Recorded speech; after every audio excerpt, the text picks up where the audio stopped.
Queridos amigos, que a paz de Jesus esteja conosco. Estamos novamente aqui para fazermos o trabalho relativo ao nosso Evangelho da noite de hoje. Então, hoje é quinta-feira, nós estamos no Grupo Espírita Casa de Guará, aqui em Itabuna, na Bahia, com essa tarefa que nos foi designada, a mim, ao irmão Patrick e ao irmão Ariquados Teixeira, para fazermos esses estudos que vão nos socorrer, para nos fortalecer no dia a dia da nossa existência. É um fortalecimento mais ou menos como aqueles dois fundamentos que Jesus falou, né? Que nós precisamos ter construída, ser um homem prudente para construir a nossa casa em cima de rocha, e não ser o homem sensato que construiu a sua casa da fé em cima da areia. Então nós vamos fazer um trabalho hoje muito interessante. Nós vamos trabalhar o tema Buscai e achareis. E a grande tese é a busca. E a pergunta é a seguinte: o que você busca? O que eu busco? O que as pessoas buscam? O que nós buscamos? Então nós vamos começar o nosso trabalho pedindo a Jesus paz, equilíbrio e fazendo a oração que Ele nos ensinou. Pai nosso que estás nos céus, santificado seja o vosso nome. Venha a nós, Senhor, o teu reino. Seja feita a vossa vontade, assim na terra como no céu. O pão nosso de cada dia dai-nos hoje, Senhor. Perdoai as nossas ofensas, assim como nós perdoamos a quem nos tem ofendido. Não nos deixeis cair em tentação, mas livrai-nos, Pai, de todo o mal, que assim seja. Vamos então fazer a leitura do nosso Evangelho. Essa leitura, ela está aqui no capítulo 25 de O Evangelho segundo o Espiritismo e chama-se Ajuda-te a ti mesmo, que o céu te ajudará. Pedi, se vos dará. Olha que lindo. Buscai e achareis. Cuidado. Batei a porta e se vos abrirá. Porquanto quem pede recebe, e quem procura acha, e aquele que bate a porta abrir-se-á. Qual homem dentre vós que dá uma pedra ao filho que lhe pede pão? Ou se pedir um peixe, dar-lhe-á uma serpente? Ora, se sendo maus como sois, saberdes dar boas coisas aos vossos filhos, não é lógico que com mais forte razão vosso Pai que está nos céus dê os bens verdadeiros aos que lhes pedirem? Nós vamos encontrar esse texto em Mateus, capítulo 7, de 7 a 11. Como é que a Bíblia nos relata, porque nós já temos explicado que a gente faz essa metodologia. Nós vamos à Bíblia para ver o relato dela, depois nós voltamos ao Evangelho segundo o Espiritismo e estudamos todo o capítulo. Antes de irmos à Bíblia, a gente quer esclarecer que os 3 textos que compõem esse capítulo, eles são da autoria do nosso irmão Allan Kardec. O primeiro é Ajuda-te a ti mesmo, que o céu te ajudará, que é o que nós vamos estudar juntos. O segundo é Observai os lírios do céu. E o terceiro, Não vos afadigueis pela posse do ouro. Qual é o significado disso? O significado, primeiro, né, é que nós vamos partir, aqui ajuda-te a ti mesmo, que o céu te ajudará. Nós vamos partir também do princípio da lei do trabalho e da lei do progresso. É sobre isso que nós vamos falar, a lei do trabalho e a lei do progresso. Lembrando sempre que a lei do trabalho é filha da lei do progresso. Se não há trabalho, não há progresso. Então a gente precisa fazer, e estamos fazendo, a grande trajetória da alma. Qual é ela? Da barbárie para a civilização material e da civilização material para a civilização moral. Então, dadas essas premissas para o nosso trabalho, nós vamos continuar nesse estudo, que aqui nós vamos encontrar, sempre temos que fazer um ajuste para enquadrar as coisas.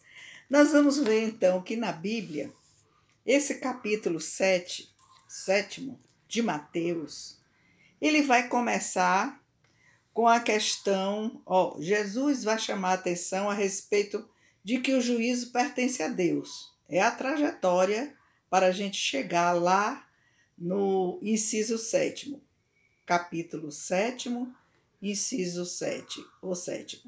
Então vamos ver. No primeiro que é o juízo pertence a Deus, é aquela história da trave e do cisco no olho, não é? Vai falar a respeito do julgamento. Então o julgamento pertence a Deus. Porque todas as vezes que a gente julga, nós sempre vamos julgar pela trave e nos esquecemos, a trave que está em nosso olho, e então nós precisamos arrancar primeiro essa trave, porque todas as vezes que a gente julga usando a trave significa os nossos defeitos, as nossas projeções para o outro, para os nossos irmãos. A gente precisa primeiro, pelo autoconhecimento, pela autoiluminação, a gente vai precisar burilar, arrancar de nós, nos curarmos, para depois ajudar, servir a nosso irmão. Não é julgar.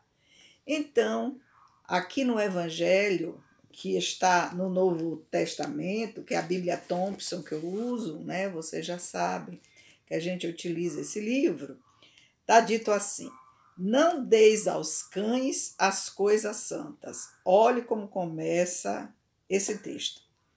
Não deis aos cães as coisas santas, nem lanceis aos porcos as vossas pérolas. A gente diz tanto isso, né? Não dê pérolas aos porcos. Mas a maioria das vezes a gente nem sabe onde está inclusa essa fala de Jesus. Para que não as pisem com os pés, né? As coisas santas, e voltando-se vos estraçalhem. Olha que advertência de Jesus. E ele vai, agora sim, pedi e vos será dado. Buscai e encontrareis. Batei e a porta vos será aberta. Pois aquele que pede, recebe, o que busca, encontra, e ao que bate, se abre. Qual dentre vós é o homem que, se o filho lhe pede pão, lhe dará uma pedra? Que comparação maravilhosa. Ou pedindo-lhe peixe, lhe dará uma cobra. Tá vendo? Ora, se vós, sendo maus, Jesus conhecia a nossa natureza e conhece, sabeis dar boas coisas aos vossos filhos, quanto mais vosso Pai, que está nos céus, dará boas coisas aos que lhe pedirem? Portanto, ele conclui, tudo que vós quereis que os homens vos façam, fazei-vos vós também a eles, pois esta é a lei e os profetas. Tá vendo como Jesus ensinou? Então nós vamos ter aí uma dimensão muito grande, um espectro muito grande desse estudo tão bonito que é esse capítulo do Evangelho. Buscai e achareis. A nossa reflexão é sobre o que nós buscamos. O que é que nós vamos encontrar nessa busca, cada um de nós.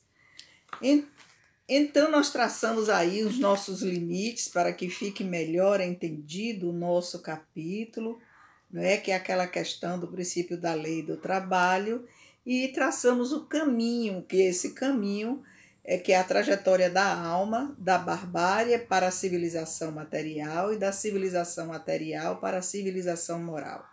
Joana disse que aí nós vamos encontrar o ego em profunda briga, né, com o ser espiritual que nós somos, porque a busca é pelo equilíbrio. Ego precisa estar em equilíbrio com o ser espiritual que nós somos.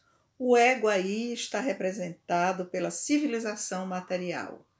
E essa busca pela civilização moral é a aspiração do espírito. Então, é como a gente falou lá na Bíblia, naquele texto, a gente vai fazer uma reflexão. A minha casa da fé e do trabalho, lei do trabalho e do progresso, ela está construída em cima de uma rocha ou em cima da areia? Como é que nós vamos entender isso de uma forma mais clara? Vamos pegar esse período da pandemia. Se a minha fé foi construída em cima de uma rocha e eu permaneço fiel à lei do trabalho, porque eu estou trabalhando pelo meu progresso espiritual, aí então nós vamos ver que nós não desistimos das tarefas que nós já abraçamos. Mas caso a gente tenha, para não desistir do trabalho que nós abraçamos, a gente precisa traçar uma linha de trabalho para cada um traça o seu, né? Então, se você colabora no abrigo de velhinhos, se você colaborava antes da pandemia, numa creche, se você colaborava antes da pandemia com uma série de coisas, uma manjedoura, por exemplo, como nós temos lá, fazendo roupinhas, trabalhando trabalhos manuais, né, de costura, de fazer biquinhos de crochê, de arrumar enxovais, de fazer as orações, que nós temos os grupos de orações em todos os setores de trabalho, e eu procurei todos os dias fazer minha oração, se conectar com o grupo, nos conectarmos com a equipe espiritual que nos ajuda diuturnamente.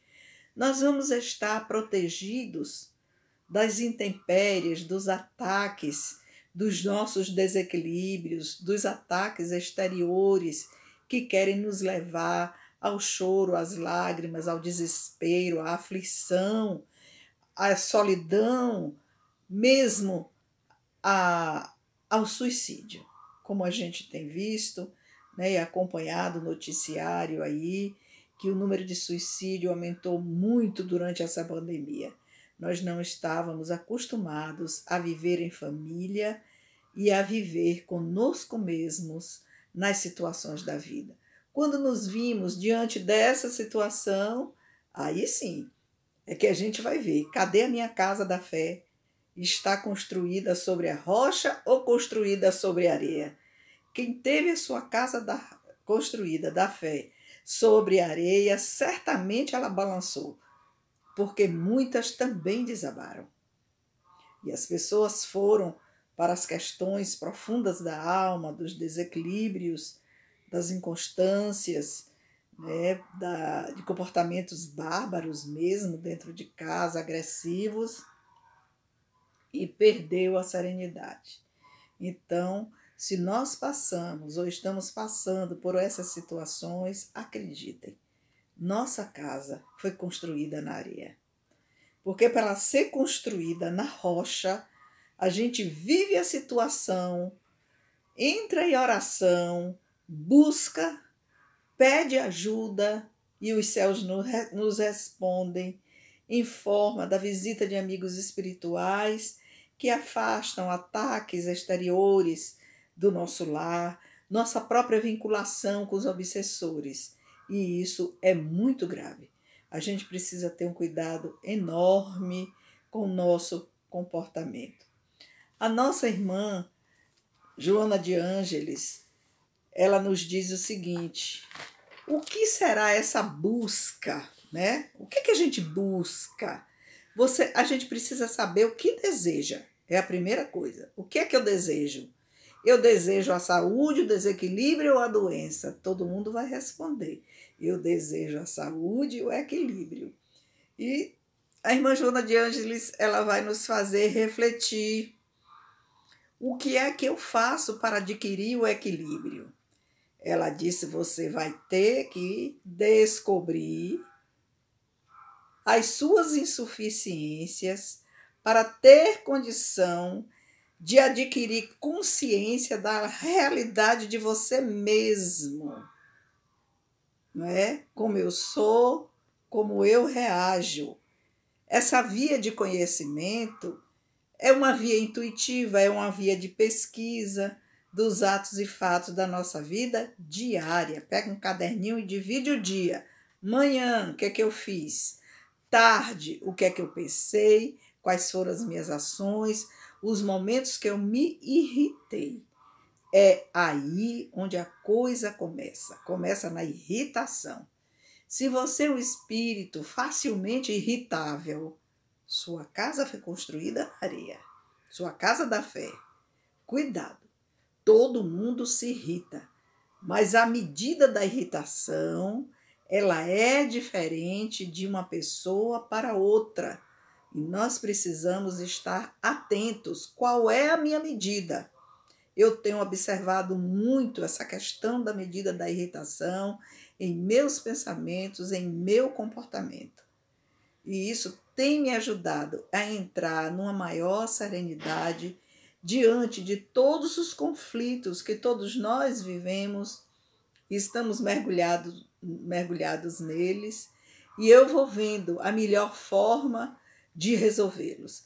Se eu não posso dar uma solução, eu pacifico e peço ajuda aos céus para me socorrer, para me dar serenidade, para que eu não haja com impulsividade. Então, ela vai dizer que, conforme a nossa irmã Joana de Ângeles, em seu livro, Jesus, aqui, e o Evangelho à luz da psicologia profunda, ela vai nos ensinar que, sob o ponto de vista da psicologia profunda, nós precisamos desenvolver um intenso labor de autoaprimoramento e autoiluminação, porque precisamos refletir para compreender quais são os objetivos da vida. Quais são os objetivos da vida? Se eu tiver isso claro dentro de mim, que os grandes objetivos da vida, sob o ponto de vista espírita, cristã, é nascer de novo para corrigir o que eu deixei de fazer. Então, eu vou expiar, eu vou pagar, que posso pagar de uma forma muito leve, muita coisa errada que fiz em outras existências, tá? E vou ser provado diante das dificuldades e conflitos que me aparecem. Então, aí, o objetivo da vida é tornar-me sempre melhor. Para quê? Ou por que eu tenho que me tornar melhor? Se eu pergunto por quê, tem uma causa. Se eu pergunto para quê, existe uma finalidade. Por que eu preciso me tornar melhor? Para estar mais equilibrado, para ter saúde física e moral. Tendo saúde, eu posso estar doente, mas posso ter uma saúde moral tão grande que eu compreenda a dor das minhas necessidades físicas e assim me torne uma pessoa saudável. Saudável não significa estar plena fisicamente, nem plena moralmente. Saudável significa tornar-me melhor para servir melhor a Jesus, servir melhor. Aí a gente retorna lá para o tema nosso do Evangelho, não é?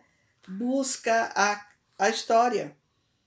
Pedi e vos será dado. O que é que você está pedindo? O que é que você tem pedido durante esse tempo de pandemia? O que é que você tem pedido nesse momento de transição que nós estamos atravessando? Buscar e encontrareis. O que você busca? O que é que você busca? Aqui nós vamos parar, eu relembrando nessa semana a obra de Emmanuel, aqueles 4 grandes livros, né? uma quadrilogia, né? Tem a trilogia, 3 livros, mas são 4 livros que Chico Xavier nos presenteou e que são, na verdade, esses livros representam uma confissão real da vida de Emmanuel. Ele próprio vai dizer isso no prefácio dos livros dele. Isto não é um romance, esses livros representam uma confissão da minha trajetória na Terra até aqui. E aí nós vamos encontrar Emmanuel reencarnado no século I, no século II, no século III. E nesses séculos todos, ele vai desenvolvendo o amor a Jesus. Porque quando ele estava encarnado no século I, aí nós vamos encontrar no livro Há 2000 anos, há de se perguntar, o que aquele espírito chamado Públio Lentulus buscava? O que ele buscava? O poder. Ele buscava a satisfação do ego. Era isso que ele buscava. Mas aí ele vai retornar no século II. E nesse século II, esse livro Há 2000 anos, quando ele aparece como Públio Lentulus, é o livro que ele está reencarnado no século I. Esse livro Chico Xavier publicou em 1939. Nesse mesmo ano, ele publica um outro livro chamado 50 anos depois. 50 anos depois que ele desencarna, como Públio Lentulus, ele reaparece e está no livro chamado, mesmo 50 anos depois, com o nome de Nestório, o escravo Nestório. E aí nós vamos ver as dificuldades que ele viveu. Esse livro é tão lindo também. É um livro de 1939 e essa vida de Emmanuel, ela se passa no século II depois de Cristo. Vamos lembrar que no século I ele não conheceu pessoalmente Jesus, mas a descrição que é feita de Jesus é a coisa mais linda. A gente viaja na descrição física, na descrição psicológica. Em Roma Antiga, quando nós tivemos oportunidade de ir a Roma, eu tracei pelos caminhos da Roma Antiga os lugares por onde Públio Lentulus andou. E por aqueles lugares dos caminhos da Roma Antiga, eu caminhei até chegar no local onde Paulo de Tarso, que eu queria ir visitar esse local, não é? E vi lá o lugar onde ele foi degolado e onde sua cabeça foi batendo na terra. Nasceram águas, lá são fontes. E em cada lugar daquele, os romanos cristãos construíram umas cisternas, né, dos locais. Então, 4 cisternas, não lembro se 4 ou 5, e a gente vai ver ali. Então, é uma emoção muito grande, né, você ter em sua mente essa trajetória, ver as dificuldades que cada um passou, aquele encontro de Públio Lentulus, né, aquele julgamento que ele fez com Jesus. Depois, então, essas águas aí que brotam das nascentes são chamadas águas salvianas. Quando vocês tiverem uma chance de ir lá, visitem esse lugar em Roma Antiga e caminhe não como um turista, caminhe como um cristão que deseja verdadeiramente servir a Jesus. É uma emoção imensa que a gente sente e volta assim mais com fé, vendo como nossa vida é leve. Não é a vida daqueles tempos. Nós vamos ver também Ave Cristo, em Ave Cristo no século III, livro publicado em 1953. Em Ave Cristo aparece novamente Emmanuel, né? A trajetória de Emmanuel, Públio Lentulus, Nestório, o personagem de Ave Cristo, e nós vamos encontrar no terceiro livro, que foi publicado em 1942, Renúncia, a figura do Padre Damiano, lá na Espanha. E nós vamos ver a trajetória desse espírito que presentemente está reencarnado no interior de São Paulo. Então, porque ele tem com Chico Xavier esse trato, né, de 100 anos. Um reencarna, tem uma vida longa, faz seu trabalho e tem a ajuda do outro no plano espiritual. Olha que pacto de amor, de serviço a Jesus. Mas nós vamos encontrar também, porque a gente vai perguntar, o que será que buscava Zaqueu?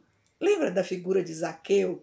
Aquele que subiu no sicômoro porque era tão baixinho, tão pequenininho, um homem muito rico, porque ele queria ver Jesus. E quando Jesus passa, pede para ele descer e avisa que vai jantar com ele em sua casa, ele ficou tão impressionado com a figura de Jesus, com aquele carinho, com aquela serenidade, com aquele afeto, que ele ali ele promete seguir o caminho de Jesus.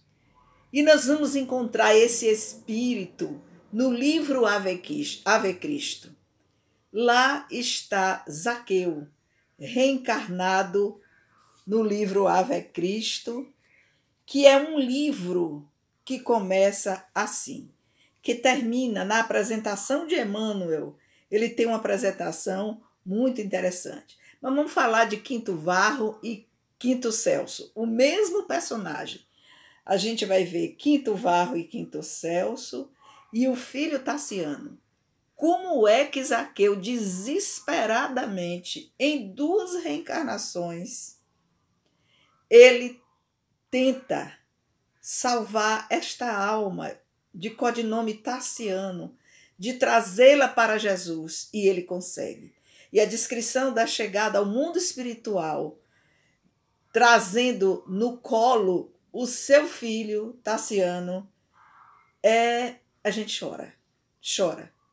E nós vamos encontrar que quem recebe Zaqueu, então na personalidade de Quinto Varro e Quinto Celso, lá no livro Ave Cristo, quem está na comitiva de espíritos que o recebe no mundo espiritual, está Blandina, a nossa Meimei.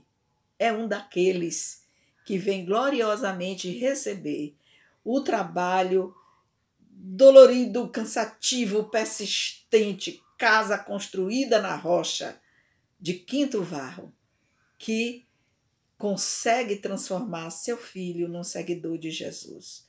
Então, olha como é que nós vamos encontrar no século III esse espírito. Reencarnações do mesmo espírito Zaqueu. Mais tarde ele vai reencarnar aqui no Brasil e recebe o nome de Adolfo Bezerra de Menezes.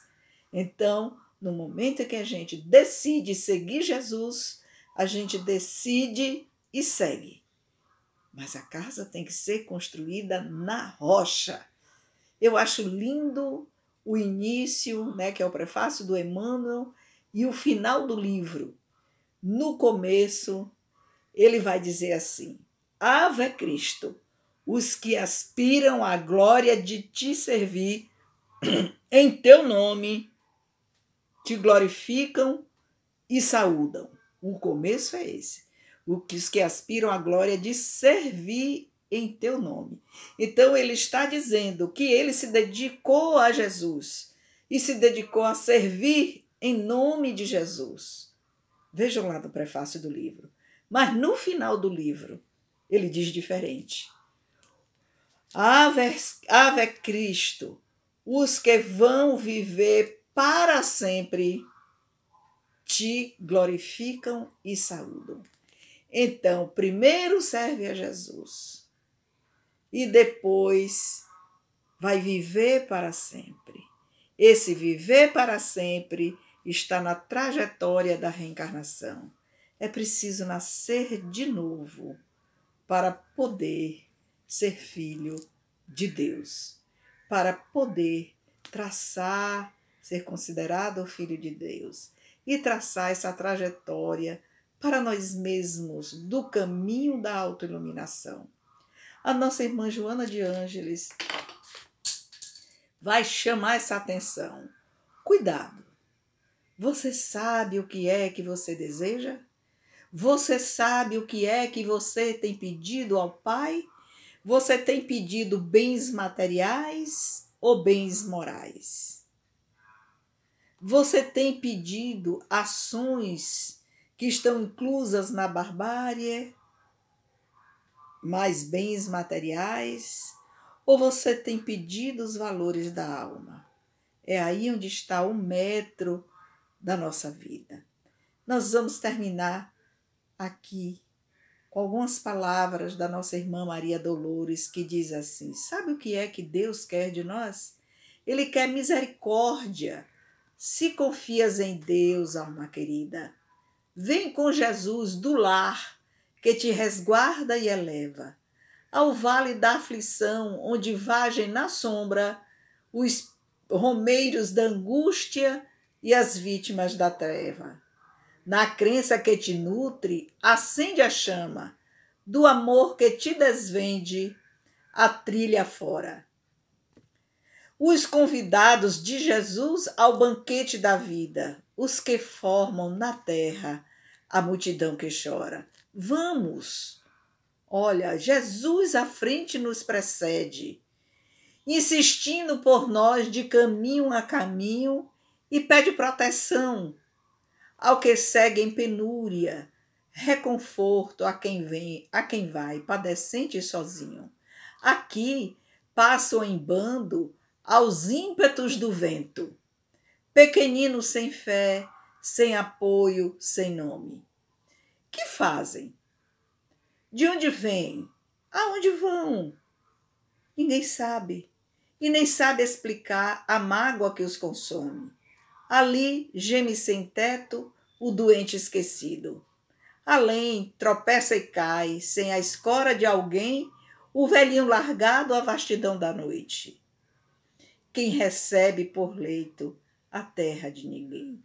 Mais adiante é a viuvez cansada de abandono. Olha o que nos diz Maria Dolores. Almas na solidão de torturante espera, implorando socorro ao telheiro vazio, a recolher somente a dor que os dilacera. Flagelam-se mais longe os tristes companheiros, que andaram sem pensar nas veredas do crime, rogando o leve olhar de bondade e esperança, numa frase de paz que os restaure e reanime. Ante os erros que encontres, não censures, olha a trave no olho, nem te queixes. Trabalha, alma querida, Deus quer misericórdia. Ama, serve, abençoa, e Deus te susterá nas provações da vida. Vem como és e auxilia quanto possas. Não clames pelo céu sonhando em vão. Nosso Senhor te aguarda tão somente. Traze teu coração. Que a